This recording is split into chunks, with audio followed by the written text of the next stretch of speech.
Hey guys, how you doing? This is a current word from Katie Souza.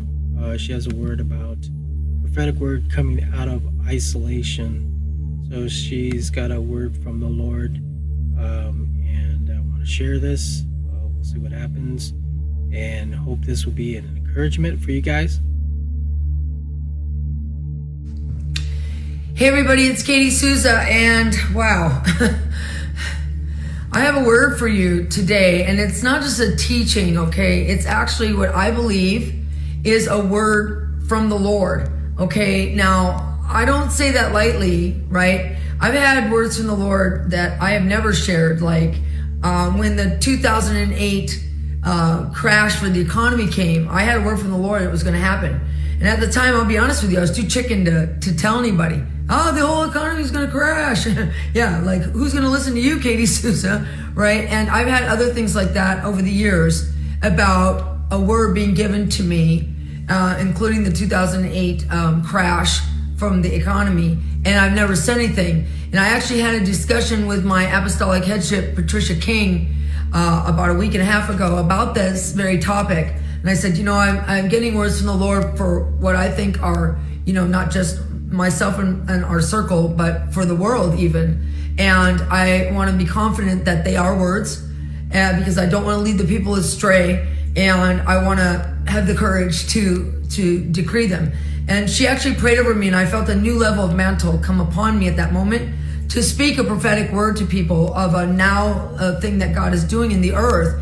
And so this morning I woke up with a feeling like God was telling me something for everyone that is involved in this pandemic all over the world. But I wanted to make sure that it was from the Lord. So I did call Patricia this morning, Patricia King, and she, I presented the word to her, and she said, you have to preach that, and you have to preach it everywhere you can. So I am stepping out right now to give what I believe is a now word for us all in the middle of this pandemic. Okay, so let me unpack how it happened to me this morning. All right, so I woke up and I heard that song in my mind. I'm gonna see your victory. I'm gonna see the victory, for the battle belongs to the Lord. Okay, so I woke up knowing that God was doing something great, that He Himself was going to cause a switch, a turnaround in a battle. And I was like, okay, God, we're going to see the victory because this battle is yours and you're going to do something great. What battle are you referring to? What specifically? And He said the word handful to me, handful. And immediately He led me to the story in 2 Kings 7. Now I'm going to premise this story.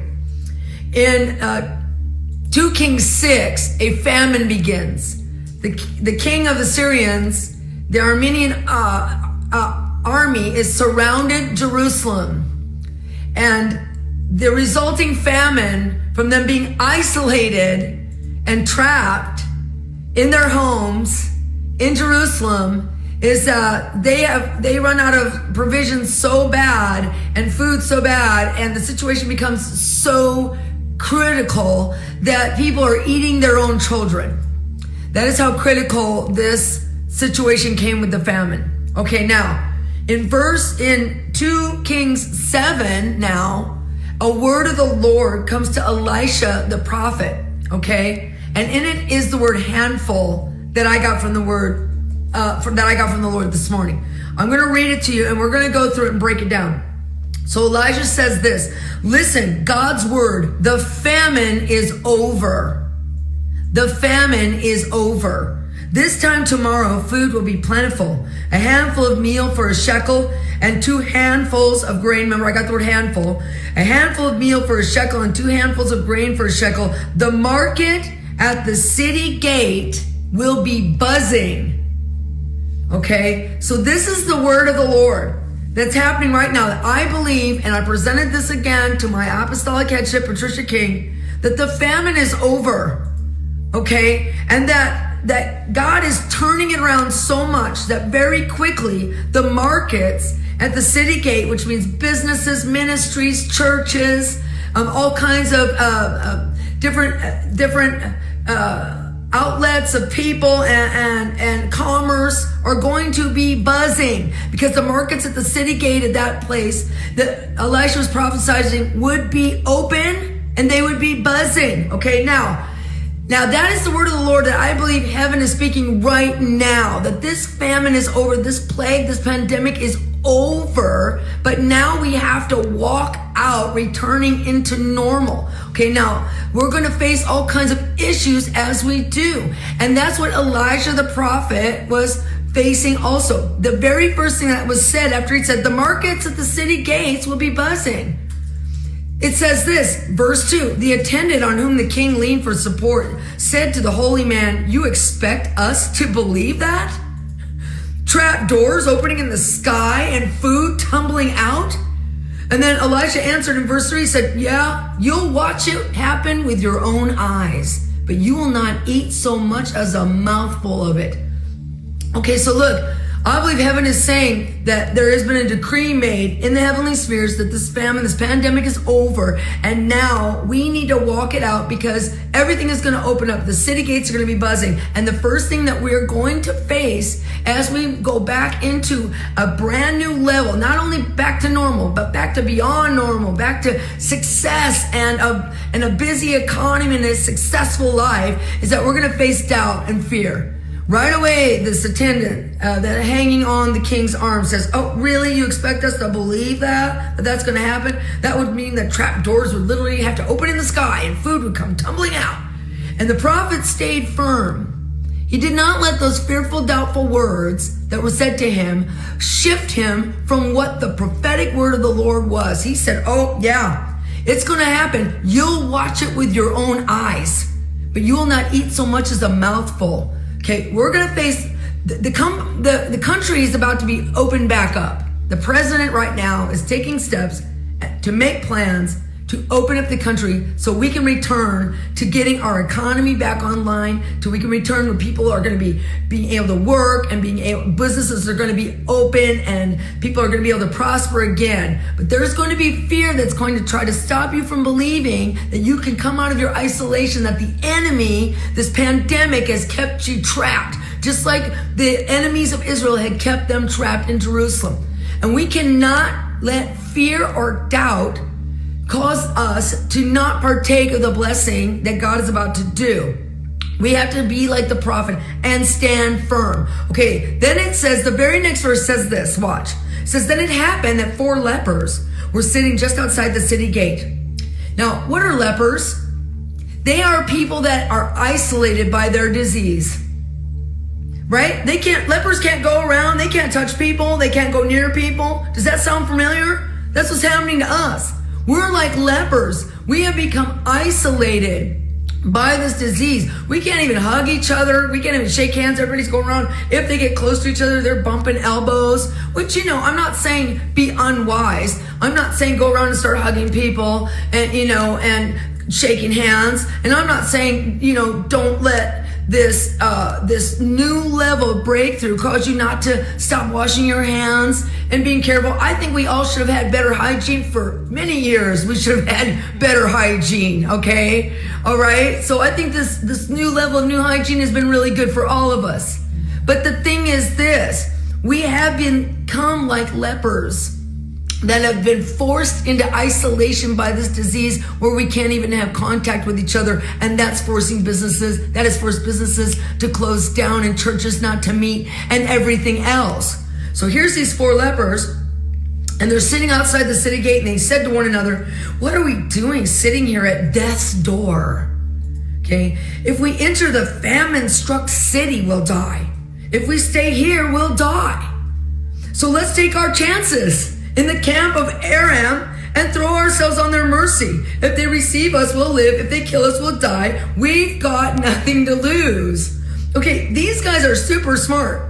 They're sitting there completely isolated by their disease, like we are and have been. And they say, you know what?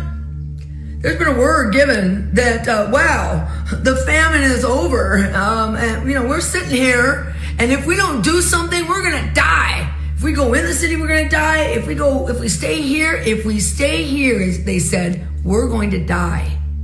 Look, we can't stay where we're at right now. We've all let fear put us in this place, and rightfully so. We were showing wisdom to be isolated so that the disease could not spread and we could slow the progression of this pandemic. But now there's a word from heaven being released. The famine is over. So now we can't stay where we're at. If we do, we're going to die.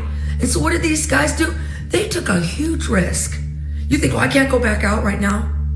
I can't go back out. I might catch the disease. I can't reopen my business. What'll happen? People will come in and get sick. I can't do this or that. I can't do things God's telling me to do. He's been telling me to do stuff in this secluded time here. I can't take a risk of opening a new business or doing a project that I really feel like my heart's being stirred to do. It's too risky. It's too risky. But if you stay here, you'll die. These guys took a huge risk.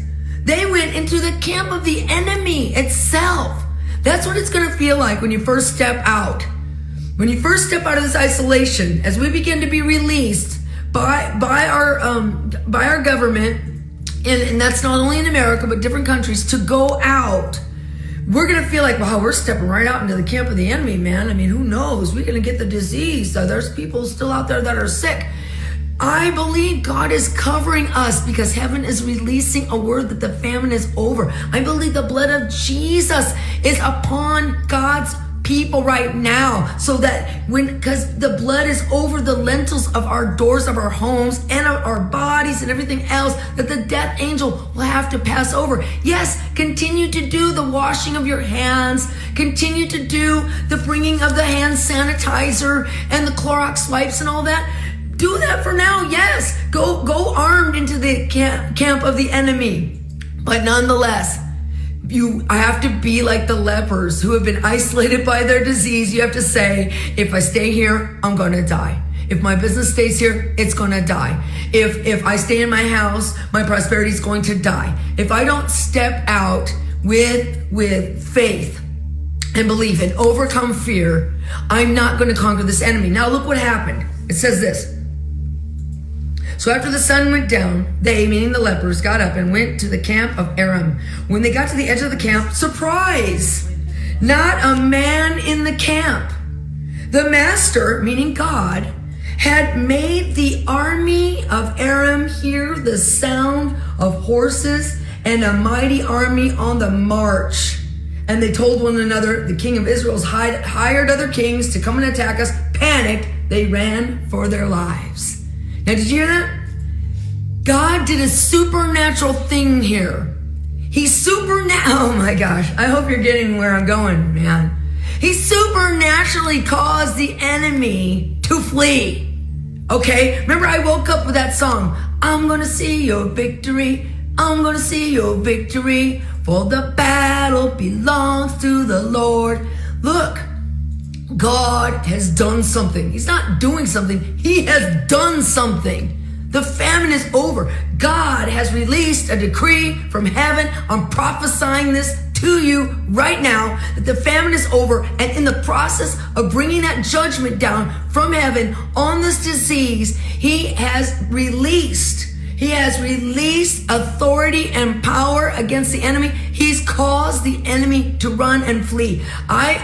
I believe that we're going to see the disease backing off rapidly, right now. Backing off rapidly, because God has done something supernatural. The battle belongs to the Lord, and He is causing the enemy to flee.